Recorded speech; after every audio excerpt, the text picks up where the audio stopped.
de venir aussi massivement à cette conférence qu'organise le King et la communauté Rastapoul. Cette conférence aura pour thème Rastafari. Voilà. Je tiens déjà à remercier les officiels qui ont fait le déplacement. Au nom de l'Éternel Tcha, Rastafari et Jaliba. Je remercie toutes les tribus Rasta venues des différents endroits d'Abidjan pour cette conférence qu'organise le King. Il faudrait noter que dans un premier temps, cette conférence n'est pas organisée contre qui que ce soit. D'abord, je n'irai pas jusqu'à la genèse de la chose rastafarienne qui part avant même l'Égypte antique et pendant l'Égypte antique et après l'Égypte antique. Je vais m'inscrire dans une zone intermédiaire à partir de laquelle je pourrais développer de sorte que chacun puisse se retrouver. Il faudrait savoir que Rastafari, avant que Rastafari ne soit appelé Rastafari, Rastafari a été une réalité sociale, politique, culturelle et culturelle qui a existé en Afrique depuis toujours. Il y a 3 définitions majeures du Rastafari. La première définition est que toute personne éprise de justice, de paix et d'amour est un Rasta. Même si, je dis souvent, est potentiellement Rasta, mais c'est un Rasta. Et ensuite, il y a la définition intermédiaire qui est toute personne qui se bat pour la justice et la paix pour le peuple africain et qui est convaincu que la solution du problème africain viendra de l'Afrique par une génération africaine. Une génération africaine est aussi une définition de Rastafari. Et la troisième définition est que c'est ceux qui croient à la prophétie qui dit que Dieu suscitera de la race noire du peuple africain à un moment donné de son histoire un guide, un libérateur qui viendra mener le combat de libération du peuple africain et lui donner tout son honneur et sa dignité. Donc, à partir de cette troisième définition, nous avons les 3 grandes définitions du Rasta.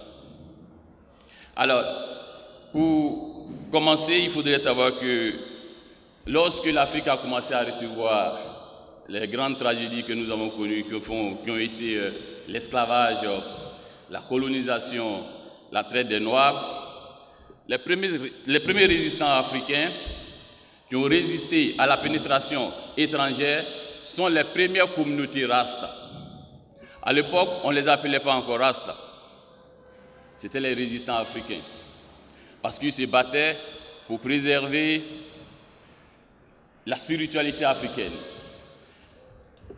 la hiérarchie africaine, toutes les doctrines africaines, l'authenticité africaine. Ce sont ces résistants-là qui étaient les premières communautés de résistance, mais à l'époque, on ne les appelait pas encore Rasta. On les appelait les résistants. Et lorsque les Occidentaux ont voulu alors mettre notre peuple en domination, lorsqu'ils sont venus et qu'ils ont vu les richesses et le potentiel africain, d'abord parce qu'il y a eu 3 niveaux. Il y a eu d'abord l'exploration. Après l'exploration, il y a eu l'avènement des missionnaires et ensuite il y a eu, l'esclavage. Mais pourquoi il y a eu d'abord l'exploration? Parce que déjà au niveau de l'Occident là-bas, il y avait la famine, il y avait les difficultés. Donc les Occidentaux, pour répondre à ce besoin de leur peuple, ont décidé de chercher de nouvelles ressources pour leur peuple. Et ce qui va les amener à envoyer des explorateurs pour chercher de nouvelles terres et de nouvelles richesses pour répondre aux besoins de leur peuple. Et qu'est-ce qu'ils vont faire? Donc quand les explorateurs vont venir, ils vont découvrir l'Afrique, notre peuple, le continent africain avec ses différentes ressources, ses richesses. Et alors quand les explorateurs vont retourner auprès de leur communauté, de leur chef, de leur reine, de leur roi qui leur a envoyé, ils vont dire que nous avons découvert une terre qui regorge d'énormes ressources, d'énormes richesses, mais c'est un peuple, là-bas il existe un peuple, avec toute sa hiérarchie, toute sa culture, toute sa spiritualité.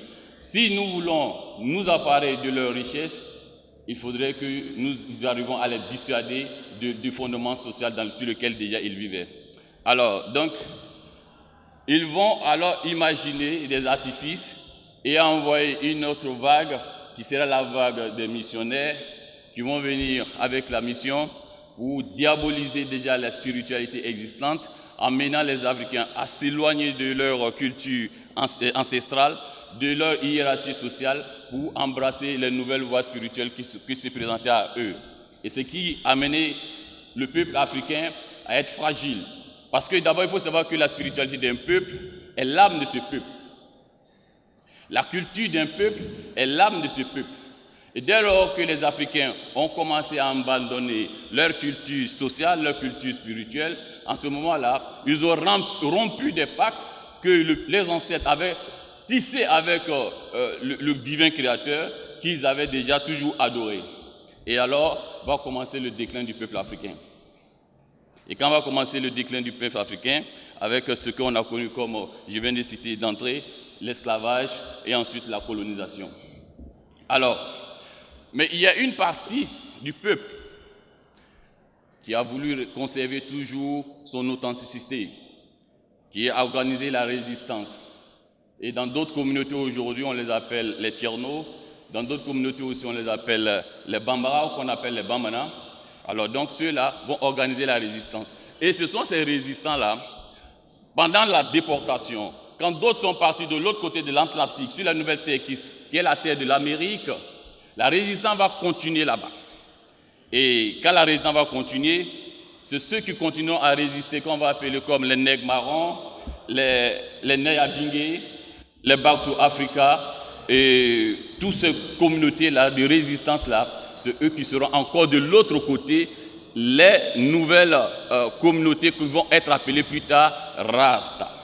Donc il faut savoir que le Rasta, c'est le guerrier africain, le résistant africain, qui s'oppose à toute transformation ou toute profanation de la culture et de la spiritualité africaine. Alors, donc, les résistants vont continuer de l'autre côté là-bas. C'est pourquoi pendant l'esclavage, il y avait deux types d'esclavage, d'esclaves. Les esclaves qui collaboraient avec le système, on les appelait les esclaves de maison, les nègres de maison, et les résistants étaient appelés les nègres de champ. C'est cette communauté-là, dans sa résistance-là, qui va finir par donner la communauté Rasta. Alors, c'est en 1923, un révérend noir américain du nom de James Morris Webb qui va faire cette prophétie dans laquelle il va dire « A Negro Universal King is coming to rule the world ». Et quand James Morris Webb va prophétiser cette parole, qui veut dire « Un roi universel noir arrive pour dominer le monde ». Il naîtra du côté de l'Afrique et il va libérer le peuple africain de la domination de ses ennemis et il va dominer le monde. C'est cette prophétie qui, à l'époque, comme au moment où la prophétie se faisait aux États-Unis, il y avait la ségrégation raciale, les Noirs étaient martyrisés, les Noirs étaient dominés et cette prophétie-là va faire effet et impacter la conscience de la communauté afrodescendante américaine. Et cette prophétie sera reprise par Marcus Garvey. Et c'est pourquoi beaucoup de gens pensent que c'est Marcus Garvey qui a fait la prophétie. Ce n'est pas Marcus Garvey qui a fait la prophétie, c'est une prophétie de James Morris Webb. Mais Marcus Garvey, dans chacune de ses prêches, va faire ressortir à chaque fois « Ô mon peuple, ne vous découragez pas, car Dieu suscitera de notre peuple un guide, un libérateur, un roi du côté de l'Afrique. Et quand il viendra, les souffrances vont prendre fin. Et les transformations vont se faire. Les derniers seront les premiers et l'homme blanc sera l'homme noir. Et l'homme noir sera l'homme blanc. Cela ne veut pas dire que nous allons changer de couleur. C'est tout simplement, cela dit que les statuts vont changer quand il va arriver, quand il va faire le changement des choses, les derniers seront les premiers. Alors, quand Marcus Garvey va utiliser abondamment cette prophétie, cela va accroître sa notoriété. Parce qu'à l'époque, il était enseigné aux Noirs que les Noirs sont maudits. ils sont destinés à être dominés.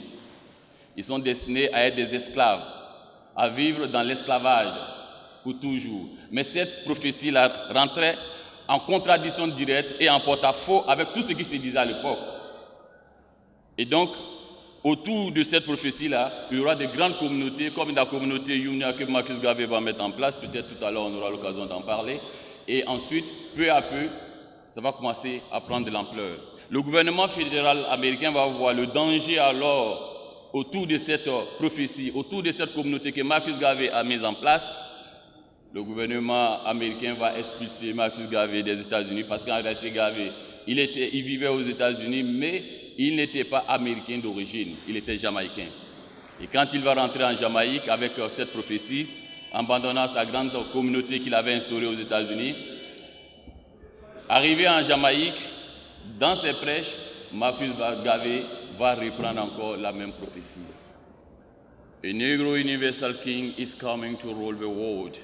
Il y aura un roi universel noir qui va venir pour libérer notre peuple de la domination. Dieu suscitera de notre peuple un guide, un prophète, qui viendra libérer notre peuple. Ne perdez pas espoir, gardez toujours espoir, car le temps de la libération n'est pas loin. Alors, le même impact que cette prophétie a eu au niveau des États-Unis, puisque la Jamaïque aussi vivait les mêmes réalités de ségrégation sociale, de domination des Occidentaux, des Blancs sur les Noirs, ça aura le même impact. Alors, la prophétie va traverser l'île de la Jamaïque jusqu'au-delà, jusqu'en Haïti. Donc, ils ont commencé à croire. Et c'est ainsi que les Occidentaux ont vu en cela un danger. Ils vont vouloir alors récupérer cette prophétie par un moyen subtil que je ne vais pas énoncer dans mon énoncé là, dans mon exposé, je ne vais pas en tout cas le dire, et peut-être tout à l'heure les questions vont m'amener à plus développer. Alors donc, les Occidentaux, de façon subtile, vont chercher à récupérer cette prophétie-là à leur profit, parce que la prophétie était en train d'arriver sur le continent africain, et ce qui serait déjà un grand danger pour l'hégémonie occidentale, la domination occidentale sur le peuple africain. Alors, donc, voilà un peu de façon brève et succincte la présentation de la communauté Rasta depuis sa genèse intermédiaire jusqu'à ce que nous connaissons aujourd'hui. Yeman, Rastafari et Jaliva. Merci à Mystique pour ces deux questions. Dans un premier temps, je pense qu'avant que je n'arrive, et même quand j'étais là, tout à l'heure, il y a le présentateur qui a présenté aussi le King comme guide spirituel, comme prophète. Et donc, c'est dans ce registre que le King s'inscrit. Et un prophète, c'est quelqu'un qui est élu par le divin créateur, à qui Dieu fait des révélations. Donc, qui rentre par la volonté et la permission du divin créateur dans le secret de l'inconnu. C'est lui le prophète. Donc, le King se présente à vous comme prophète, comme guide spirituel. Donc, il trace une voie que son peuple devra suivre afin de bénéficier et profiter de la bénédiction divine. Donc, le prophète, c'est un guide spirituel. C'est un guide investi d'une mission divine. Et c'est cela, le prophète. Donc, le King, c'est un prophète, dans un premier temps, qu'il faut retenir. Ce qu'il faut retenir. Et la seconde question, où Mystique dit, est-ce que Rastafari, c'est une religion ou pas, ou bien c'est un état d'esprit, ou c'est une philosophie? Ce sont des questions que nous entendons très souvent. Mais en réalité, ce ne sont pas des questions qui sont dans le sens de nous mettre en valeur. Nous-mêmes, on aime faire la propagande de cela en disant que non, Rastafari, c'est un état d'esprit, c'est une philosophie, voilà. Les gens veulent nous amener à nier la réalité même de notre communauté, qui est une communauté religieuse. Et il y a trois choses. Lorsqu'une chose a ces trois choses, qu'elle se reconnaisse comme telle ou non, c'est une religion. Et les trois choses sont une divinité, des préceptes et des adeptes. Lorsqu'une chose a ces trois choses, qu'elle se reconnaisse comme telle ou non, qu'on la reconnaisse comme telle ou non, c'est une religion. Donc la communauté Rasta a Jah comme divin créateur, a les préceptes rastafariens comme préceptes et a les Rasta comme adeptes. Donc la communauté Rasta remplit déjà ces 3 critères, donc c'est une religion. Jah. Alors, donc, que les Rasta, ou que certains qui s'affilient au Rasta ou non, ou ceux-mêmes qui veulent dégrader Rasta ou non, reconnaissent la communauté Rasta comme une communauté religieuse ou non, il faut savoir que c'est une communauté religieuse. Il y a ses valeurs, ses guides, ses préceptes et ses adeptes, Rastafari, Jaliva. Maintenant, pour la seconde question de Saïdikus qui disait est-ce que le King n'a pas peur d'être le guide ou de se faire appeler King. Je pense que si c'était de moi-même, oui, j'aurais eu peur. Si je m'étais levé, puis bon, je dis, je suis le King, je suis, voilà, le guide de la communauté Rastapoul, je suis le guide annoncé, voilà, j'ai été annoncé, je suis arrivé aujourd'hui. Si c'était une réalisation personnelle et humaine, oui, j'aurais eu peur.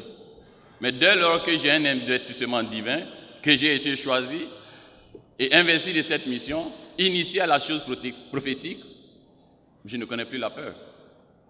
Parce que je suis sous serment. L'Éternel Dieu ôte la peur de mon cœur. Je n'ai pas peur. Parce que la peur, c'est le début même de ma démission. On démissionne quand on commence à avoir peur. Et si le guide commence à avoir peur, s'il démissionne, c'est tout le reste qui se croule avec. Donc, je n'ai pas peur. Parce que ce n'est pas de moi-même. Je suis investi de la mission. Et par la grâce de l'Éternel Dieu, je sais ce que le commun des mortels ne sait pas. C'est en cela que je disais que le guide, le prophète, c'est quelqu'un que Dieu investit et lui fait des révélations et le met dans le secret de l'inconnaissable et de l'inconnu. C'est pourquoi, lorsqu'il sort de l'inconnu, des choses qu'il met à la connaissance du grand public, on parle de révélations. On parle de révélations lorsque quelque chose était inconnu est devenu connu. Et ça, c'est du ressort du divin créateur qui le révèle à son guide que je suis, Rastafari Jaliva. Je n'ai pas peur. La peur n'existe pas dans mon vocabulaire.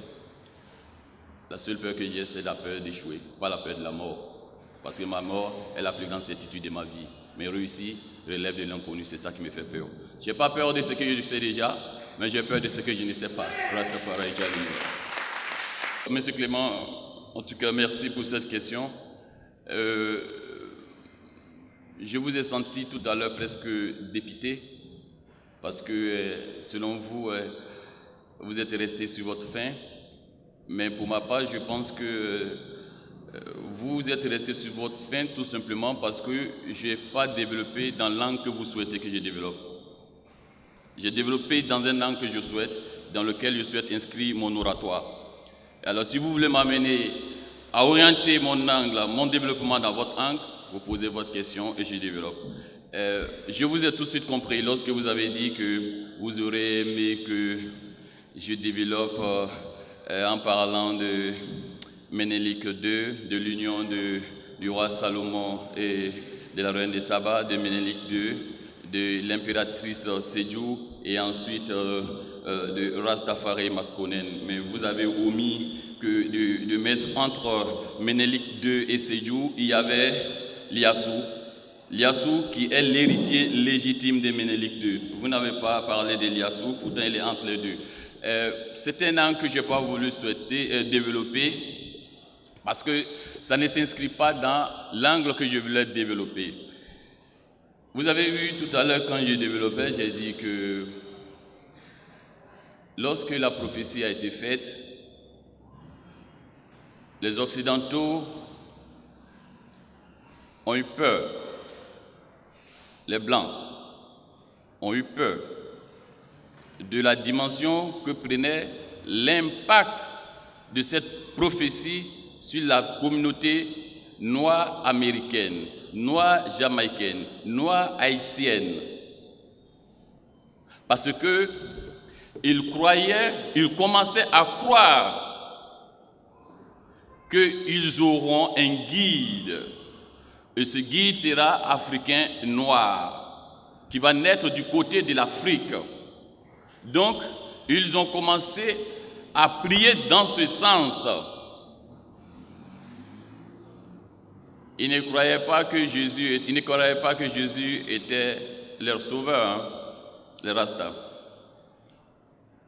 Les Rastas, depuis sa genèse, n'a jamais cru que Jésus était leur sauveur. Ce n'est pas une communauté chrétienne. C'est pourquoi dans mon développement tout à l'heure, je vous ai dit que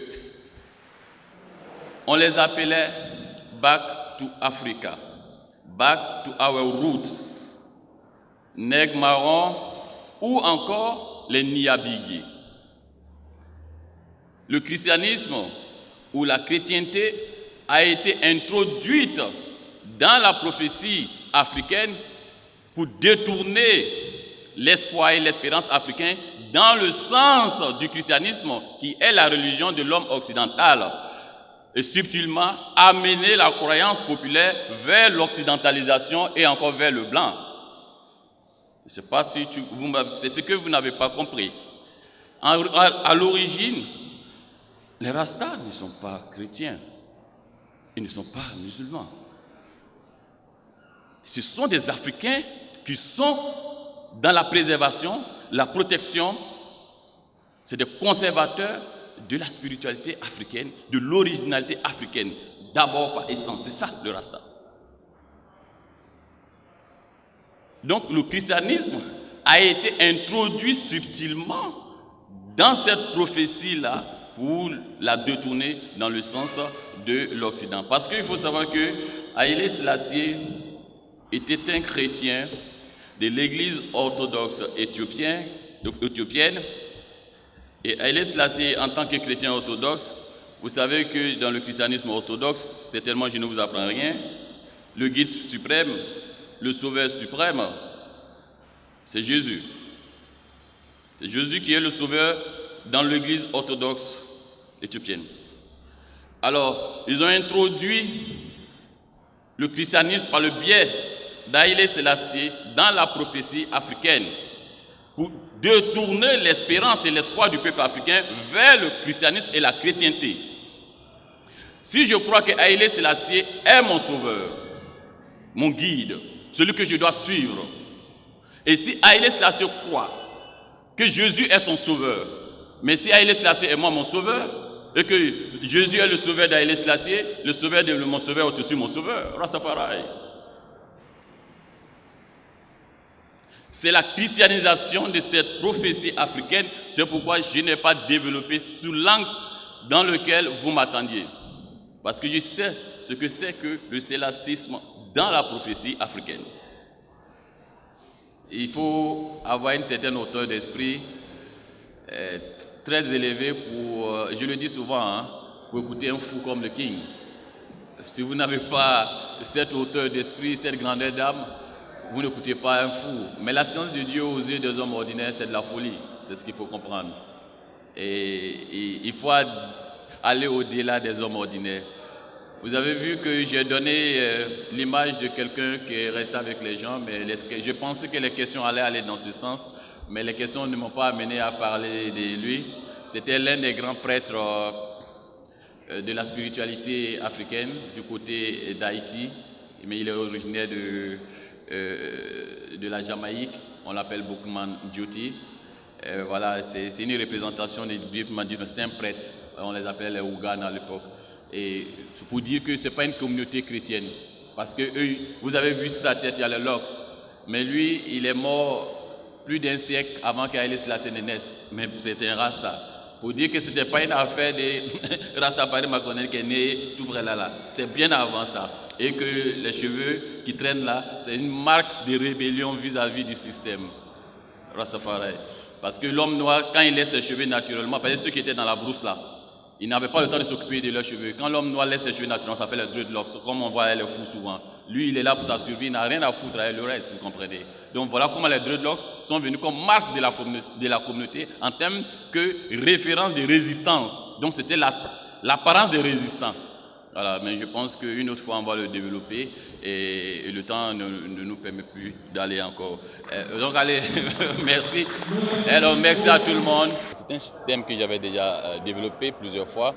Mais la répétition étant une vertu pédagogique, il fallait revenir là-dessus pour que les gens comprennent, insister afin que le message puisse passer. Parce que beaucoup de gens parlent des Rastafari, peu de gens connaissent la réalité Rastafari. Aujourd'hui, le temps ne nous a pas permis de développer plusieurs aspects de la chose dans un aspect plus large. Parce qu'il y a les reggae-philes, il y a les Rastaphiles et les Rastas eux-mêmes. Mais le temps ne pouvait pas nous permettre de développer tout cela. Donc il fallait avoir une connaissance globale et générale de la chose. C'est une communauté pour l'Afrique et pour l'humanité. La communauté annoncée pour la libération du peuple et instaurer la justice universelle, la paix universelle et l'amour universel dans le monde. Et cela a commencé par l'Afrique et cela se termine par l'Afrique, par l'avènement de King que je suis au nom de l'Éternel Jah Rastafari Jaliba. Il n'y a pas de Dieu pour les Africains, il n'y a pas de Dieu pour les Chinois, il n'y a pas de Dieu pour les Arabes. Il n'y a qu'un seul Dieu. Mais seulement c'est l'appellation du divin créateur qui change. Voilà, d'autres l'appellent Allah, d'autres l'appellent comme le veulent God, d'autres l'appellent Dieu. Nous on l'appelle aussi Klochoro, Nzambé, Wande, on appelle Dia aussi, vous comprenez. C'est le même Dieu. C'est le même divin créateur. C'est comme le soleil.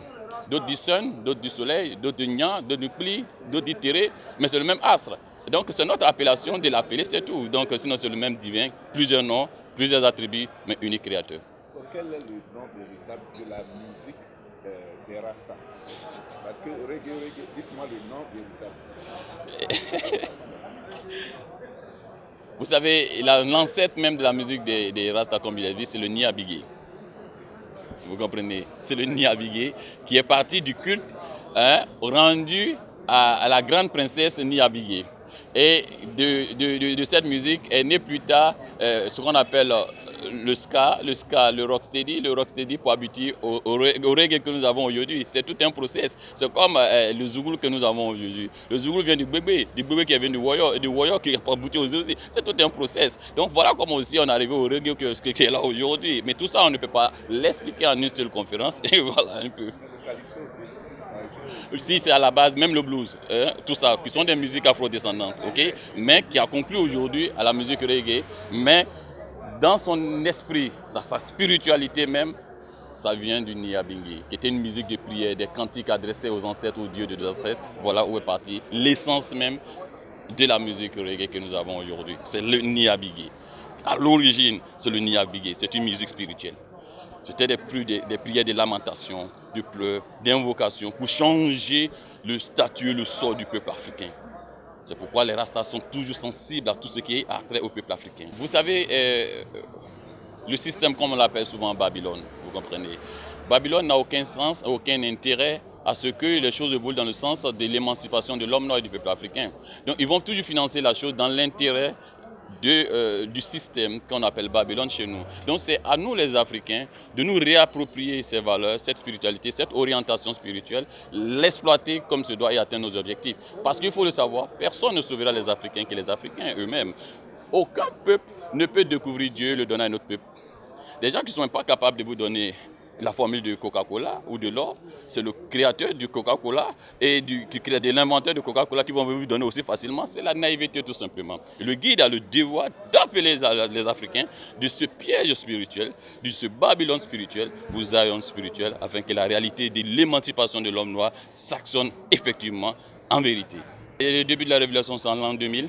Ça fait pratiquement 22 ans aujourd'hui que je suis dans la révélation. Mais j'ai commencé ma mission en 2018, lorsque j'ai atteint la majorité spirituelle à l'âge de 40 ans. Donc ça fait 40 ans que je suis en activité. Ça fait maintenant 4 ans que je suis en activité. Et voilà un peu. Je pense déjà que l'avènement du King est la preuve vivante et manifeste même de cet espoir. Parce que le système a toujours voulu nier à l'Afrique sa capacité ou son droit à avoir un guide digne de ce nom, un leader digne de ce nom. C'est pourquoi on vous dira dans d'autres communautés, non, tel est le dernier des prophètes, tel est le fils unique, le seul chemin, pour ne pas laisser la possibilité de l'émergence d'un autre chemin, rien que pour obstruer l'avènement du guide africain, qu'on le nie déjà avant qu'il n'arrive. Mais dès lors que lui-même, malgré toutes ces conspirations et ces complots, il est né, c'est l'espoir même né, et je pense que c'est déjà la preuve que ça va aboutir. Le guide, par son aura, par son enseignement et le charisme que Dieu lui donne, va influencer positivement d'abord son peuple, en remettant en question certaines questions qui étaient au préalable tabous, et les disséquer, montrer les incohérences et appeler les Africains. C'est aussi une de ces stratégies qui m'amène à l'organisation de cette conférence, à animer ces genres de conférences pour poser des problèmes, amener les gens à réfléchir, se poser d'autres questions qu'ils n'osaient pas par le passé se poser. Et le guide, il est audacieux de nature, il est courageux, il est déterminé parce qu'il est taillé pour la mission, vous comprenez. Donc, à partir de ce moment-là, les d'autres diront, mais le King a dit ça la fois dernière. Et l'autre va dire, c'est faux, l'autre va dire, qu'est-ce qui prouve c'est faux? Et de discussion en discussion, le message est en train de passer jusqu'à un jour, comme le mystère naturel, doucement, doucement, un jour, boum. Et c'est comme ça, dans ce forêt.